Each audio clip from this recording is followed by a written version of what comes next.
18 नवंबर 1978 दक्षिण अमेरिका के गुआना के घने जंगलों में एक छोटा सा गांव। उस सुबह सब कुछ सामान्य लग रहा था। बच्चे खेल रहे थे और सारे लोग अपना अपना काम कर रहे थे। और उनका नेता उनको सारे लोगों को एक बेहतर दुनिया का सपने दिखा रहा था। लेकिन कुछ ही घंटों में वहाँ पे 900 से ज़्यादा लोग मारे जाने वाले थे। और हैरानी की बात यह है कि वहाँ पे ज़्यादातर लोगों को, ऑलमोस्ट सारे लोगों को बंदूक की नोक पे नहीं लाया गया था।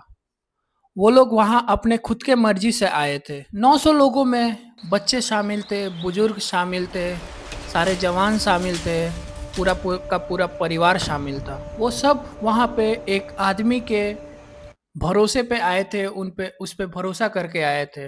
और उस आदमी ने इन सारे लोगों को यकीन दिलाया था कि वही इनका रक्षक है। ये कहानी है जिम्स जॉन की, उस आदमी का नाम था। और ये कहानी है इतिहास के एक वन ऑफ द सबसे बड़े कल्ट की। 1930 के दशक में पैदा हुआ जिम जॉन्स बचपन से ही अलग था। उसे लोगों को प्रभाव करने में मजा आता था। उसका मेन उद्देश्य रहता था कि वो ज्यादा से ज्यादा लोगों को प्रभावित कर। वह घंटों तक धार्मिक भाषण सुनता था, लेकिन उसके अंदर सिर्फ धर्म में रुचि नहीं थी, उसे शक्ति चाहिए थी। ऐसी शक्ति जिससे लोग उसकी हर बात माने। समय के साथ उसने एक चर्च शुरू किया। नाम था पीपल्स टेम्पल। उसका उद्देश्य बहुत आकर्षक था। जाति भेद खत्म, गरीबी खत्म और सबको एक समानता का हक। वहाँ पे सबको एक समान से देखा जाएगा। उस समय अमेरिका में नस्लियत जो तनाव था, जो रेसिज्म था, कलर रेसिज्म, वो एकदम पीक पे था। लोग उससे त्रस्त हो रहे थे और पूरा देश भी उससे परेशान था। बहुत से लोगों को जिम जॉन्स में उम्मीद दिखाई दी। लोग उसे पादरी नहीं, एक सामाजिक सुधारक समझने लगे। यही उसकी और यही से उसकी असली ताकत शुरू हुई। लोगों को उसमें ट्रस्ट आने लगा। उसका बातें बहुत मैनिपुलेटिव रहती थी। लोग उसके बातों को घंटों तक सुनते थे और उसकी बातें काफ़ी अच्छी रहती थी सुनने में। तो उससे लोग प्रभावित होने लगे और उसको दिखने लगा कि बहुत सारे लोग एक साथ मेरे साथ जुड़ रहे हैं, प्रभावित हो रहे हैं और उसके बातों में आ रहे हैं। शुरुआत में पीपल्स टेम्पल में सब कुछ सामान्य एक धार्मिक संगठन की तरह लगता था। लोगों को दोस्त मिले, समुदाय मिला, एक सुरक्षा मिला। महसूस हुआ कि वे किसी बड़े उद्देश्य के हिस्सा है। लेकिन धीरे धीरे कुछ बदलने लगा। जिम जॉन्स चाहता था कि लोग सिर्फ और सिर्फ उस पे ही विश्वास करें, उस पे ही ट्रस्ट करें, किसी और का बात ना सुने, ना किसी दोस्त का, ना किसी परिवार का, ना अपने घर वालों का, ना सरकार का, ना दुनिया का, सिर्फ उस पर। वो कहता था बाहर की दुनिया तुम्हारी दुश्मन है। और जब कोई इंसान यह मान लेता है कि पूरी दुनिया उसके खिलाफ है, तो वह उस एक व्यक्ति पर पूरी तरह निर्भर हो जाता है जो उसे सुरक्षा का वादा देता है। अब आते हैं 1977 में।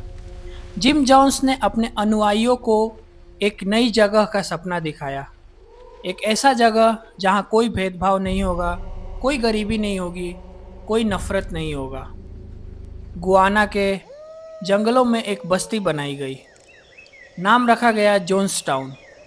हजारों किलोमीटर दूर, दुनिया से काफ़ी दूर और दुनिया से कटी हुई जगह। शुरुआत में लोगों को लगा कि वे एक आदर्श समाज बना रहा है, लेकिन वास्तविकता अलग थी। बहुत लंबा काम, कम खाना, कड़ी निगरानी, बाहर जाने की अनुमति नहीं, हर जगह नियंत्रण, और धीरे धीरे स्वर्ग एक जेल में बदल रहा था। जोन्स टाउन में रहने वाले सारे लोगों को बताया जाता था कि अमेरिका उनको नष्ट कर देगा। शाम को बैठक होती थी और उसमें जिम जॉन्स घंटों तक भाषण देते थे। यही सब चीज़ें मैनिपुलेट करने के लिए, यही सब करने के दिमाग को माइंड वॉश करने के लिए। और जो विरोध करता था, उसको अपमानित किया जाता था, सज़ा दी जाती थी। कई बार लोग बहुत सारे कई लोग भागने की भी कोशिश किए, लेकिन उसमें नाकामयाब हुए, क्योंकि वो जिम्स जो जॉन्सटाउन है, उससे जुड़ चुके थे। उनका परिवार, दोस्त, समुदाय सब कुछ वहीं पे था। और भागे भी तो कैसे? वो घने जंगल के बीच में बसा हुआ था, और वो बस्ती से, जो अमेरिका का नियर बाय कोई भी सिटी है या कोई भी बस्ती है, उससे काफ़ी दूर था और कट के था। तो वहाँ से भागने में भी किसी को सफलता नहीं मिली। अब आता है वो दिन जिसने दुनिया को पूरी तरह से हिला दिया। 18 नवंबर 1978 अमेरिका का एक जनप्रतिनिधि जेम्स टाउन में पहुंचा। उसको कई बार शिकायतें मिली थी कि लोगों को इच्छा के विरुद्ध वहाँ पे रखा जा रहा है, इसलिए उसने एक विजिट वहाँ पे शेड्यूल किया। लेकिन जब वो जनप्रतिनिधि वापस जा रहा था, तो उस पर हमला कर दिया गया, और इस हमले में कई लोग मारे गए। इसके बाद, इस इंसिडेंट के बाद, जिम जॉन्स समझ गया कि अब उसका अंत करीब आ गया है। अब अमेरिकी गवर्नमेंट उसको छोड़ेगी नहीं इस हरकत के लिए। फिर उसने सारे लोगों को, जो उसका कम्यून का सारे लोग थे, उनको इकट्ठा किए और उनको बोला कि अब समय आ गया है। उसने मौत को क्रांति का नाम दिया, उसने आत्महत्या को सम्मान का नाम दिया, और फिर जहर तैयार किया गया। सबसे पहले बच्चों को दिया गया। जो उन बच्चों की माँ थी, उन माँ के सामने बच्चे मर रहे थे। माँ उनको मरते हुए देख रही थी, क्योंकि पूरी तरह से माइंड वॉश कर दिया था उस जिम्स जॉन्स ने सारे आदमी का। फिर बड़ों की बारी आई, और कुछ ही घंटों में पूरा जॉन्स टाउन शांत हो गया। जब अधिकारियों ने वहाँ पे पहुँचकर देखा, तो सैकड़ों शव जमीन पर पड़े थे, एक साथ, एक ही जगह।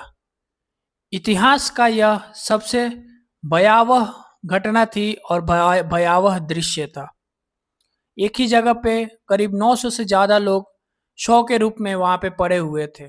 मेन क्वेश्चन ये है कि आखिर वो 900 से ज़्यादा लोग उसकी बातों में आ कैसे गए, और उस इतना बड़ा घटना को अंजाम दे दिया। कि क्या वे मूर्ख थे? नहीं। क्या वे कमज़ोर थे? नहीं। वे बिल्कुल सामान्य लोग थे, हमारी और आपकी तरह।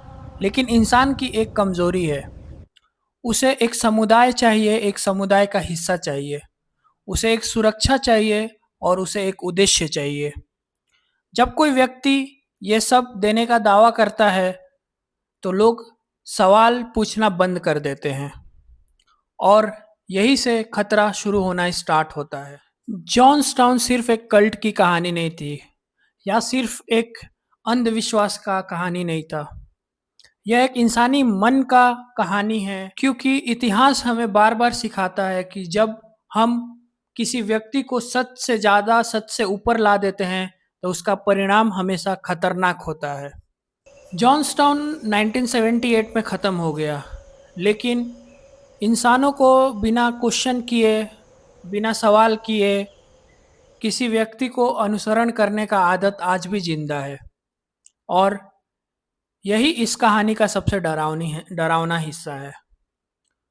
So that's it guys for today's video, today's about documentary, जिसमें जिम जॉन्स ने कैसे 900 लोगों को अपना अनुयायी बना के उन सबको मार दिया। तो इसके बारे में हम लोग ने इसमें वीडियो में डिस्कस किया। Thank you so much for watching. अगर आपको वीडियो पसंद आया तो वीडियो को लाइक कीजिए, चैनल को सब्सक्राइब कीजिए, ताकि और ऐसे मैं वीडियोस बना पाऊँ और मुझे मोटिवेशन मिले।